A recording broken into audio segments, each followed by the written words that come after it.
तो hello friends, welcome to new student lecture video from medical lab tech Sudha. तो जैसे कि आप लोगों को पता होगा, आगे मेडिकल लेबोरेटरी टेक्नीशियन का जो वैकेंसी है वो ऑलरेडी आ चुका है, ओडिशा में आ चुका है, न्यू दिल्ली में आ चुका है और ईएसआईसी का भी आ चुका है। तो अगर आप लोग इस एग्जाम के लिए प्रिपरेशन कर रहे हैं तो आप लोग आके सही चैनल पर पहुंच गए हैं। तो चलिए स्टार्ट करते हैं विदाउट एनी डिले। आज के जो एमसीक्यू है, तो ये वाला जो एमसीक्यू है मैंने नेपाल वाला क्वेश्चन से गूगल से लिया है। अगर आप लोग चाहें तो इसको 50 क्वेश्चन है, आज हम लोग डिस्कशन करने वाले हैं। तो चलिए आज का जो क्लास है स्टार्ट करते हैं। तो जैसे कि मैं बता दूं आप लोगों को, अगर आप लोग एक डीएमएलटी के स्टूडेंट है या फिर बीएमएलटी के स्टूडेंट है, आप लोग सेमेस्टर एग्जामिनेशन के लिए प्रिपरेशन कर रहे हैं, तो भी आप लोगों को बहुत सारे वीडियो लेक्चर जो है मेरे चैनल पर अवेलेबल है, आप लोगों को मिल जाएंगे बिल्कुल। अगर आप लोग प्लेलिस्ट पे जाके देखोगे, हिस्टोपैथोलॉजी का, साइटोपैथोलॉजी का, पैरासिटोलॉजी का, वायरोलॉजी का, माइकोलॉजी का, ऐसे बहुत सारे प्लेलिस्ट आपको मेरे चैनल पर मिल जाएंगे। ठीक है, तो फिर चलिए चलते हैं विदाउट एनी डिले। अगर आप लोग चैनल पर पहली बार आए हैं तो चैनल को सब्सक्राइब करना ना भूलें और आप लोग नोटिफिकेशन बेल आइकन को नहीं दबाते हैं। अगर आप लोग नोटिफिकेशन बेल आइकन को दबाते हो तो जब भी मैं एक नया सा अपडेट दूं आप लोगों के पास जल्दी जाके पहुंच जाएगा। और अगर कोई भी डाउट होता है, you can comment in the comment box, या फिर आप लोग मुझे इंस्टाग्राम पर भी फॉलो कर सकते हो। माय इंस्टाग्राम का आईडी जो है वो मैंने डिस्क्रिप्शन में दे दिया गया है। तो फिर चलिए चलते हैं, आज के जो क्लासेस स्टार्ट करते हैं। So the first question here is, जैसे कि आप लोगों को दिखाई दे रहा होगा, one is not found involve in colorimetric. मतलब पूछा गया है, कॉलोरीमीटर आप सभी बच्चे जानते हैं, यस यस और नो। फोटो कॉलोरीमीटर आप लोग जानते हैं, आप लोग यहीं से टेस्ट करते हैं हीमोग्लोबिन वगैरह वटेवर, और भी बिलिरुबिन वगैरह भी हो सकता है। लेकिन क्वेश्चन दिया गया है ऑप्शन में, 4 ऑप्शन में ऐसा कौन सा ऑप्शन जो है जो कि नॉट फाउंड और इन्वॉल्व इन कॉलोरीमेट्रिक मेथड, यानी कॉलोरीमेट्रिक मेथड में ये वाली चीज जो है इन्वॉल्व नहीं हो। ऑप्शन नंबर ए में दिया गया है आप लोगों को क्यूवेट, नेक्स्ट दिया गया है ऑप्शन नंबर बी में लाइट सोर्स, थर्ड में दिया गया है फिल्टर एंड फोर्थ में दिया गया है फ्यूएल सोर्स। क्यूवेट, तो एक अगर यहीं पे आप लोगों का कॉलोरीमीटर हो जाता है तो यहीं पे जो होता है उसके अंदर में जो डालते हैं दैट इज योर क्यूवेट, है ना, ये क्यूवेट होता है, आप सभी बच्चों को पता है। नेक्स्ट है कि filter, filter is important, obviously filter is important. Filter के बिना आप लोग कितना नैनोमीटर यूज करोगे, कितना क्या लाइट सोर्स यूज करोगे पता नहीं चलेगा, और लाइट सोर्स तो चाहिए ही चाहिए। बिना लाइट सोर्स के आप लोग कैसे ही कॉलोरीमेट्रिक मेथड में ही आप लोग का बियर-लैम्बर्ट्स लॉ क्या बताता है, लाइट सोर्स होना चाहिए। तो यानी कि ऑप्शन नंबर बी नहीं होगा, ऑप्शन नंबर ए नहीं होगा, ऑप्शन नंबर सी नहीं होगा, बचा हमारा फ्यूएल सोर्स। ये जो फ्यूएल सोर्स होता है, बता दूं मैं आप लोगों को, ये जो फ्यूएल सोर्स होता है, क्या ये कॉलोरीमेट्रिक मेथड के लिए चाहिए? Any fuel we are using, CO2, O2, any fuel हम लोग यूज करते हैं क्या? नहीं करते हैं। So that's why option number D will be the correct answer of this question. किसी को कोई डाउट, किसी को कोई डाउट, किसी को कोई दिक्कत नहीं है? चले आगे, चले आगे, क्या हम लोग चलते हैं नेक्स्ट क्वेश्चन। नेक्स्ट क्वेश्चन जैसे कि आप लोग देख पा रहे हैं, नेक्स्ट क्वेश्चन दिया गया है, deionization of impure water means boiling, heating, filtration, exchange of protons and electrons. तो दिया गया है डीआयोनाइजेशन। तो हमेशा मैं आप लोगों को बताती यही आई हूं कि अगर आप लोगों को क्या मिलता है, कहीं पे स्टार्टिंग पे प्रीफिक्स का तरह डी अगर मिलता है तो डी का मतलब होता है रिमूव, यस और नो। डी का मतलब होता है रिमूव, यानी आप लोग डिहाइड्रेशन बोल देते हो, हाइड्रेशन को यानी कि H2O को रिमूव करना, that is your dehydration. D का मतलब होता है रिमूव करना। तो यहीं पे अगर डी आयोनाइजेशन दिया है तो क्या मैं ऐसा बोल सकती हूँ कि आयॉन्स का रिमूव करना होगा? क्या मैं ऐसा बोल सकती हूँ? ओके, तो बॉइलिंग जो यहीं पे दिया गया है ऑप्शन नंबर ए में, बॉइल करने के टाइम पे कोई आयॉन्स ऐसे रिमूव नहीं होते हैं। नेक्स्ट दिया गया है हीटिंग, नहीं होते हैं। आप लोगों को यहीं पे थोड़ा सा और एक चीज बता देती हूँ, आप लोगों ने देखा होगा ये वाला चीज, जैसे कि डिस्टिल वाटर जो आप लोगों का आता है, 5 लीटर वाला डिस्टिल वाटर आप लोग अपने लैब में यूज करते हो, क्या आपने देखा है कुछ ऐसे कंपनीज भी होते हैं जो लिखते हैं डीआयोनाइज्ड वाटर, वहीं पे क्या लिखते हैं, डीआयोनाइज्ड वाटर। ऐसा आप लोगों ने देखा है? यस और नो, यस और नो। अगर आप लोगों ने देखा है तो इसके अंदर में कोई मिनरल्स नहीं होते, उसको आयन सारे जो होते हैं रिमूव करके आ जाते हैं, डीआयोनाइज्ड वाटर। तो क्या मैं यहीं पे बोल सकती हूँ this is a type of filtration? क्या मैं ऐसा बोल सकती हूँ? एंड ऑप्शन नंबर डी में ऑफ कोर्स दिया गया है exchange of protons and electrons, और हमको पता है आयोनाइजेशन का मतलब होता है, आयोनाइजेशन का मतलब होता है it is related to your ions, cations, positive charge, anions और नेगेटिव चार्ज, ये सारे क्या हो जाएंगे, रिमूव हो जाएंगे। लेकिन यहीं पे आप लोगों को दिखाई दे रहा है एक्सचेंज हो रहे हैं, क्या हो रहे हैं, एक्सचेंज हो रहे हैं, तो यहीं पे रिमूव थोड़ी हो रहे हैं। तो क्या मैं ऑप्शन नंबर डी को चूज करूंगी? नहीं। तो ये क्या हो जाएगा इस क्वेश्चन का answer? Option number D, that is your filtration. I can say that this is a type of filtration. Is that clear? Is that clear all of you? चलते हैं नेक्स्ट क्वेश्चन के पास। नेक्स्ट क्वेश्चन बहुत ही calculation वाला question है। I guess आप लोग कर पाओगे ये वाला क्वेश्चन को। How much water we add 500 ml of a solution of 10% HCl। थोड़ा सा ध्यान से देखना सब लोग। हमको बनाना है 10% HCl, ओके, 10% HCl बनाना है। और 10% HCl जब हम लोग बना रहे हैं तो हम लोग लेंगे 10 ml of HCl, 90 ml of distil water. किसी को कोई डाउट, एनी दिक्कत, समझ में नहीं आया? 10% HCl जब आप लोग बना रहे हो, 10 ml आप लोग ले रहे हो HCl, 90 ml आप लोग ले रहे हो डिस्टिल वाटर, ठीक। उसके बाद जब आपको बनाना है, ये आप लोगों को कितने में, 100 ml में, है ना। लेकिन आपको बनाना है कितने ml में, 500 ml में टोटल बनाना है। तो 500 ml के लिए तो टोटल आप लोगों ने 100 ml के लिए बना रखा था। 100 का कितना मल्टीप्लाई हो गया, 5 इज इक्वल टू 500। अगर टोटल में आप लोग 5 अगर मल्टीप्लाई कर देते हो तो 500 ml हो गया। तो उसी तरह HCl हम लोग ले रहे थे 100 ml में 10 ml, तो उसमें अगर मैं 5 ml ऐड कर दूं, मल्टीप्लाई कर दूं, कितना हो जाएगा, 50 ml। ये बात कर रही हूं मैं। 50 ml of HCl will be required for preparing 500 ml of a solution. लेकिन क्वेश्चन क्या पूछा है, कितना वाटर ऐड करना है, कितना वाटर ऐड करूंगा मैं, 100 ml में मैं ले रही थी 90 ml ऑफ डिस्टिल वाटर। जब ये टोटली 5 मल्टीप्लाई हो रहा है तो क्या मैं 90 multiplied by 5 is equal to कितना हो जाएगा, 450 ml। क्या मैं ऐसा बोल सकती हूं कि I will add 450 ml of water for preparing 500 ml of a solution of 10% HCl। Is that clear all of you? तो 450 ml जो है कहां पे दिया गया है, ऑब्वियसली ऑप्शन नंबर ए में दिया गया है। So what will be the correct answer of this question? Option number A. Very good. चलिए चलते हैं next question. Next question direct question है एकदम, आप लोगों को पता है। One of the following enzymes is affected by haemolysis. तो हीमोलिसिस का मतलब होता है आरबीसी का बस्ट आउट हो जाना, आरबीसी का लाइज हो जाना। तो ये जो आप लोगों का आरबीसी होता है, ये अगर बस्ट हो जाएंगे या लाइज हो जाएंगे, that is called as your haemolysis, है ना। तो क्वेश्चन पूछा है, अगर हीमोलिसिस हो जाता है तो इसमें से कौन सा एंजाइम ऐसे रह जाएंगे जो कि ज्यादा अमाउंट में अफेक्टेड होने वाले हैं। तो ये जो जैसे कि आप लोगों को दिखाई दे रहा होगा लीवर एंजाइम्स है, ठीक है। तो जैसे कि आप लोगों को दिखाई दे रहा होगा ये सारे लीवर के एंजाइम्स है ना, SGOT, SGPT, LT। और ये जो LDH दिया गया है, लैक्टेट डिहाइड्रोजेनेज, क्या होता है, लैक्टेट डिहाइड्रोजेनेज। ये जो एंजाइम होता है ना, ये जो एंजाइम होता है ना, ये most importantly affected by your haemolysis. Haemolysis में यही जो होता है ज्यादा अफेक्टेड होता है। हुआ। Next question number 5। क्वेश्चन पूछा है रोमानस्की स्टेन के बारे में। One is not a Romanowsky stain. Gram stain, Field stain को ऐसा थोड़ा सा स्पेलिंग आप लोग देख लेना, लिस्मन स्टेन, JSP स्टेन। तो रोमानस्की स्टेन का मतलब होता है, जैसे कि आप लोग जानते हैं बहुत ही अच्छे से, कि acidic part of the cell will be stained by your basic stain and vice versa। यानी basic part of your cell will be stained by ये एसिडिक डाई। यस और नो? एसिडिक डाई आप लोगों का होता है eosin, which will stain your cytoplasm, whereas आप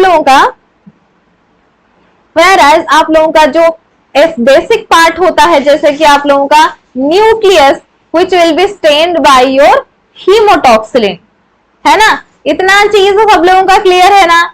He stand में इतना चीज तो आप लोगों का क्लियर है ना, ठीक है। तो ये होते हैं रोमानस्की स्टेन। लेकिन क्वेश्चन पूछा है इसमें से ऐसा कौन सा स्टेन है which is not a Romanowsky stain. Romanowsky stain नहीं है, Gram stain, Leishman stain, JSB stain आप लोग जानते हैं मलेरिया के लिए यूज करते हो। लिस्मन स्टेन आप लोग क्या करते हो, डीसी स्मीयर में, पेरिफेरल स्मीयर में यूज करते हो। और ग्राम स्टेन आप लोग to differentiate between Gram positive bacteria and Gram negative bacteria आप लोग यूज करते हो। तो फील्ड स्टेन कहां पे यूज करते हो बताइए तो थोड़ा सा मुझे कमेंट सेक्शन में। एंड जब तक मैं इस क्वेश्चन का आंसर बता देती हूँ, ऑप्शन नंबर ए में जो दिया गया है Gram stain, this is a differential staining. कौन सा staining, this is a differential stain. जैसे कि आप लोगों ने पढ़ाई किया होगा सिंपल स्टेन होते हैं तो जैसे कि आप लोगों ने पढ़ाई किया होगा सिंपल स्टेन होते हैं, डिफरेंशियल स्टेन होते हैं, नेगेटिव स्टेनिंग होते हैं। So this is a type of differential stain. Is that clear? Next question देखते हैं। नेक्स्ट क्वेश्चन पूछा है एच एंटीजन। नेक्स्ट क्वेश्चन पूछा है H antigen is present in. H antigen जो होता है वो कहां पे प्रेजेंट होता है, Pillai, which helps in your adhesion. ये दो बैक्टीरिया में एडेशन के लिए पिल्लाई प्रेजेंट होते हैं। उसके बाद दिया गया है capsules. Capsule is the outer membrane और outer covering of the cell bacteria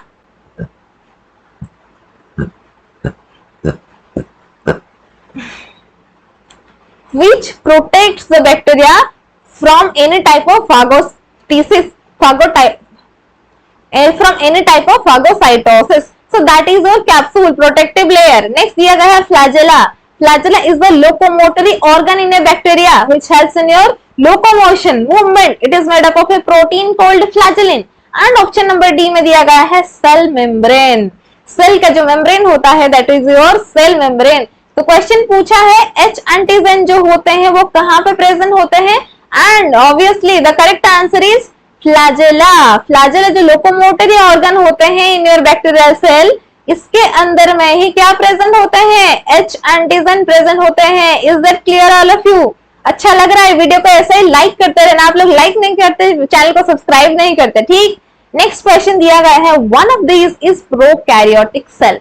इसमें से ऐसा कौन सा सेल जो है वो प्रोकैरियोटिक सेल है? इसको हम लोग सैंपल पेपर 2 में भी पढ़ाई किए थे। प्रो मतलब होता है प्रिमिटिव। प्रो मतलब क्या होता है, प्रो मतलब प्रिमिटिव होता है, पहले जो आया है। कैरियोटिक यानी न्यूक्लियर का डिवीजन, न्यूक्लियस का डिवीजन होता है। सो इसमें से ऐसा कौन सा है जो कि प्रोकैरियोटिक सेल है? तो fungi. Fungi is a eukaryotic cell. हम लोगों ने लास्ट सैंपल पेपर 2 में देख लिया था। यूकैरियोटिक, यू मतलब true and true nucleus and true nuclear membrane are there, ठीक है।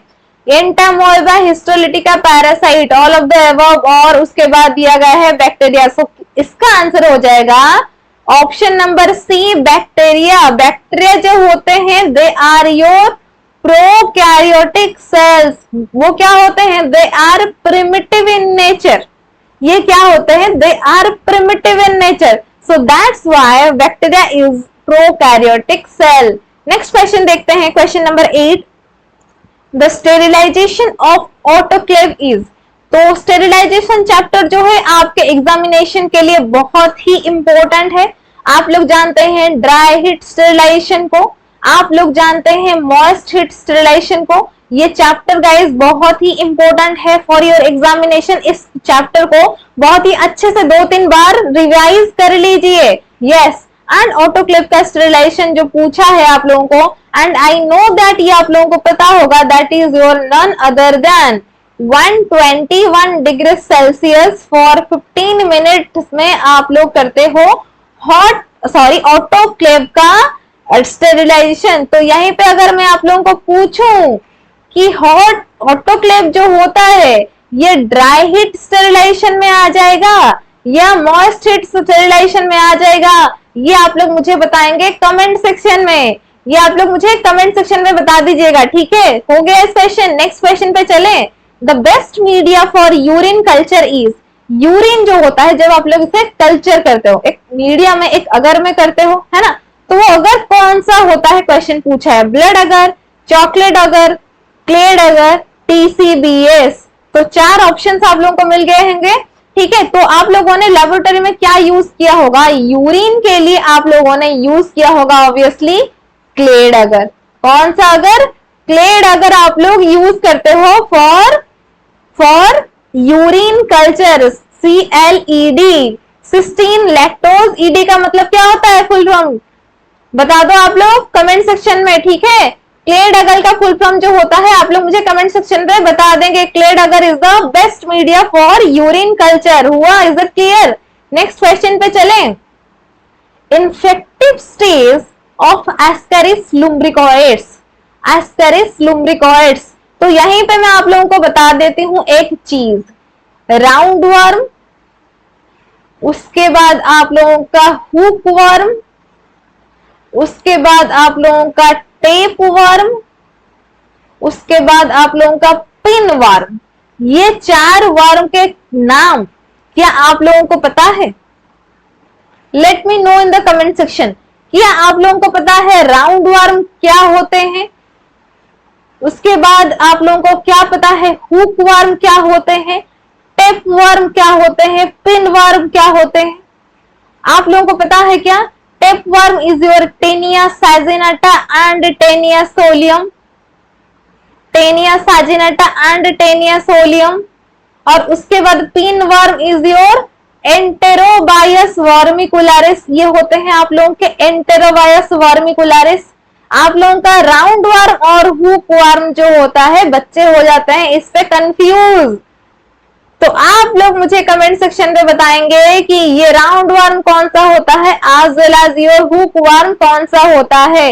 तो इसका इन्फेक्टिव स्टेज जो होता है दैट इज योर एग वाला स्टेज। एस्केरिस लुम्ब्रिकोइड्स का egg stage is the infective stage. हुआ, नेक्स्ट क्वेश्चन पे चलें। Standard microplates in ELISA test has, ELISA का फुल फॉर्म आप लोग जानते हैं एंजाइम, एंजाइम लिंक्ड इम्यूनोसर्वेंट आसे, यस और नो? एंजाइम लिंक्ड इम्यूनोसर्वेंट आसे। ये जो एलाइजा होते हैं, ये जो एलाइजा होते हैं, ये जो उसके माइक्रोप्लेट्स होते हैं उसके अंदर में कितने वेल्स आप लोगों ने देखा होगा, ये जो प्लेट होता है ऐसा करके, ठीक है, ऐसे प्लेट्स होते हैं उसमें कितने हो जाएंगे, कितने आपके वेल्स होते हैं, कितने होते हैं? Anyone who can tell me, let me know in the comment section। क्या हो जाएगा? ऑप्शन नंबर सी में दिया गया है 96 वेल्स। कितने वेल्स दिया गया है? 96 वेल दिया गया है। तो एलाइजा टेस्ट जो आप लोग करते हो, ठीक है, जो डेंगू के लिए करते हो, मतलब आप लोग करते ही हो इस टेस्ट को, ठीक है। एलाइजा में आप लोगों का 96 वेल वाला माइक्रोप्लेट आप लोग यूज करते हो। नेक्स्ट क्वेश्चन पूछा है इनसिग्निफिकेंट बैक्टीरिया, दो कितना यूरिन हो जाएगा पर एमएल में, कितना आप लोगों का इनसिग्निफिकेंट बैक्टीरिया, कितना बैक्टीरिया होते हैं?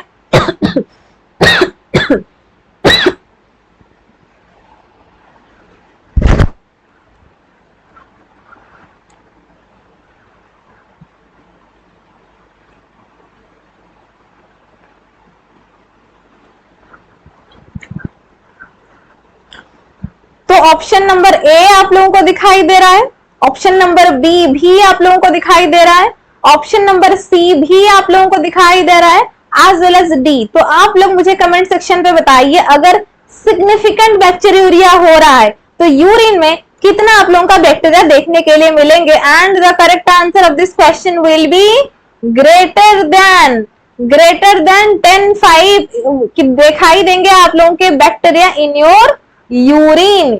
हुआ, is that clear all of you? चलिए चलते हैं नेक्स्ट क्वेश्चन पे। Which colour do gram negative bacteria appear? तो यहीं पे ऑप्शन जो है 2 दिया है येलो का, लेकिन let me change to 1 option pink, ठीक है। तो अभी बताइए आप लोग करते हैं ग्राम स्टेन, ठीक। ग्राम स्टेन का प्राइमरी स्टेन जो होता है वो कौन सा होता है बता दीजिए तो थोड़ा सा, कौन सा होता है? क्रिस्टल वायलेट, यस और no? Primary stain crystal violet होता है।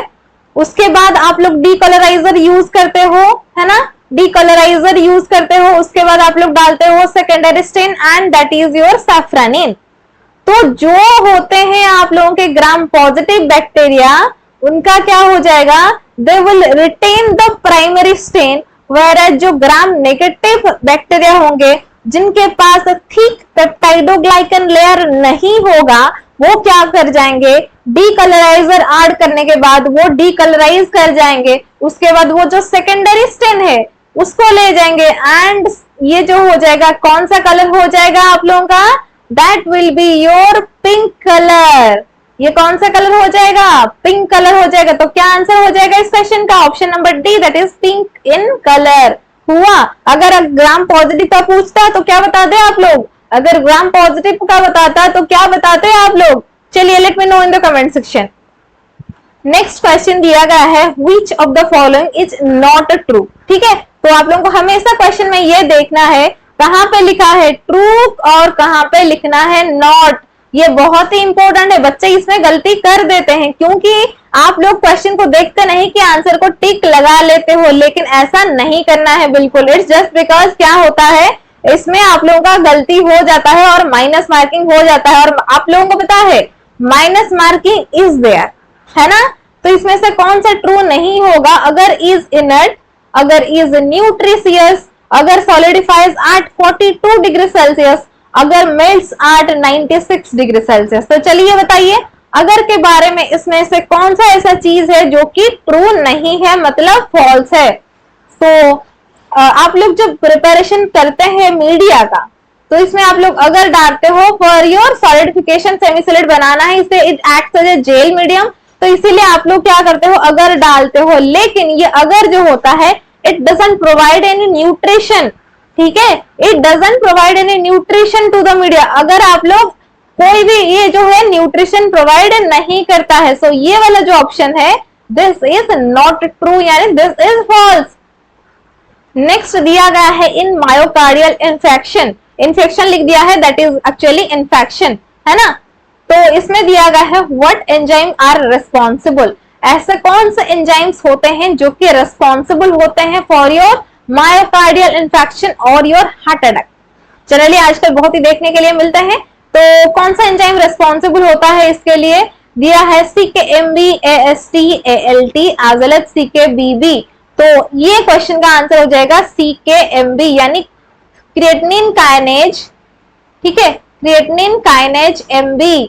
आप लोगों को कैसे याद रखना है, जब MB आ जाएगा, M फॉर मायोकार्डियल इन्फेक्शन, आप लोग याद रख सकते हो। ये CKMB एंजाइम जो होता है मायोकार्डियल इन्फेक्शन के लिए रिस्पॉन्सिबल है, वरज ये जो लिखा है ना CKBB, ठीक है, ये B फॉर ब्रेन। आप लोगों को याद कैसे रखना है, अगर ब्रेन में कुछ प्रॉब्लम होता है तो कौन से एंजाइम रिस्पॉन्सिबल हो जाएंगे, and that is your CKBB, ठीक है, याद रख लेना, ठीक है।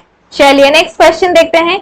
इन Ziehl Neelsen staining used for mycobacterium leprae, the decolourising agent used. तो जेडन स्टेन आप लोग जो करते हो, Z N stain for your mycobacterium tuberculosis के लिए करते हो पहला, दूसरा करते हो माइकोबैक्टीरियम लेप्री के लिए, है ना, लेप्री के लिए। ये करता है आप लोगों का ट्यूबरकुलोसिस, ये करता है आप लोगों का लेप्रोसी। तो उसमें जेडन स्टेन में ये जो एसिड फर्स्ट स्टेन होता है, एसिड फर्स्ट बैसिलाई के लिए आप लोग करते हो, तो ये जो होते हैं माइकोबैक्टीरियम ट्यूबरकुलोसिस के लिए आप लोग कितना % यूज करते हो डीकलराइजिंग agent? 20% sulphuric acid.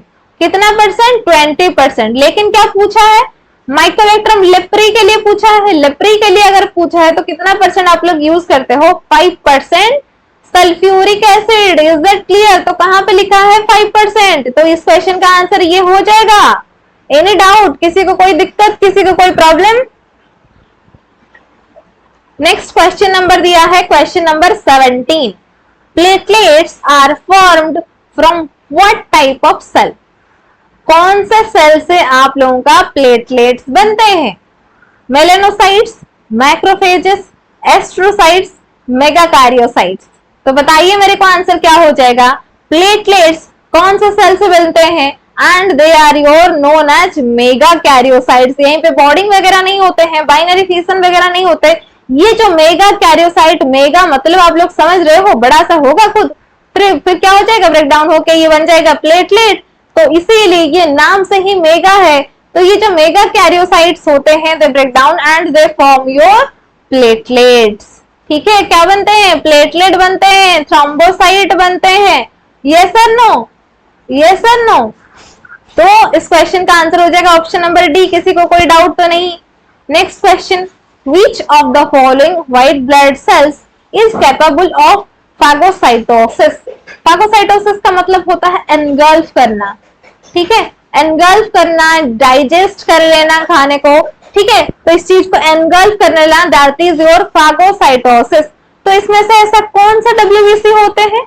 They are capable of phagocytosis, यानी they can destroy, they can engulf basophils नहीं, योसिनोफिल्स नहीं, लिम्फोसाइट ये भी नहीं, तो बचा हमारा न्यूट्रोफिल। ये एक ऐसा टाइप का न्यूट्रोफिल्स होते हैं, न्यूट्रोफिल्स, ठीक है। तो ये न्यूट्रोफिल्स जो होते हैं, जो कि आप लोगों को पता होगा, दे आर मल्टीलोब्ड, है ना, multilobed nucleus are there, multilobed nucleus are there. तो ये जो होते हैं neutrophils, they have the capacity, they have the capability of phagocytosis, ठीक है। नेक्स्ट क्वेश्चन दिया है, cryoprecipitate contains all of the following except. जो क्रायोप्रेसिपिटेट है, ये जो होता है ये सारी चीजों में प्रेजेंट है, लेकिन किसी एक में प्रेजेंट नहीं है। तो आप लोग बताइए मुझे, ऐसा कौन सा फैक्टर है जिसके पास क्रायोप्रेसिपिटेट नहीं होता है? And that is your option number D, factor number 9। Factor number 9 जो होता है, इनके पास क्रायोप्रेसिपिटेट, ये जो फैक्टर नंबर 9 होते हैं, इनके पास क्रायोप्रेसिपिटेट प्रेजेंट नहीं होता है। चलिए next question, massive blood transfusion is defined as.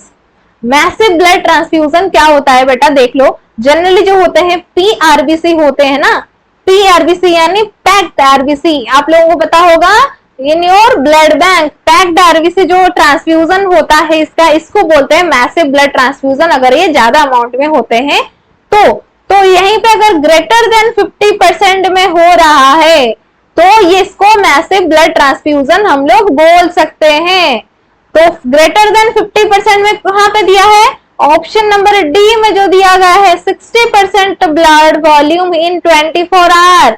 इसमें क्या हो जाता है? ग्रेटर देन 50% आप लोगों का क्या हो रहा है? Blood volume massive blood transfusion हो जाएगा, यही इन योर 24 आवर, ठीक है।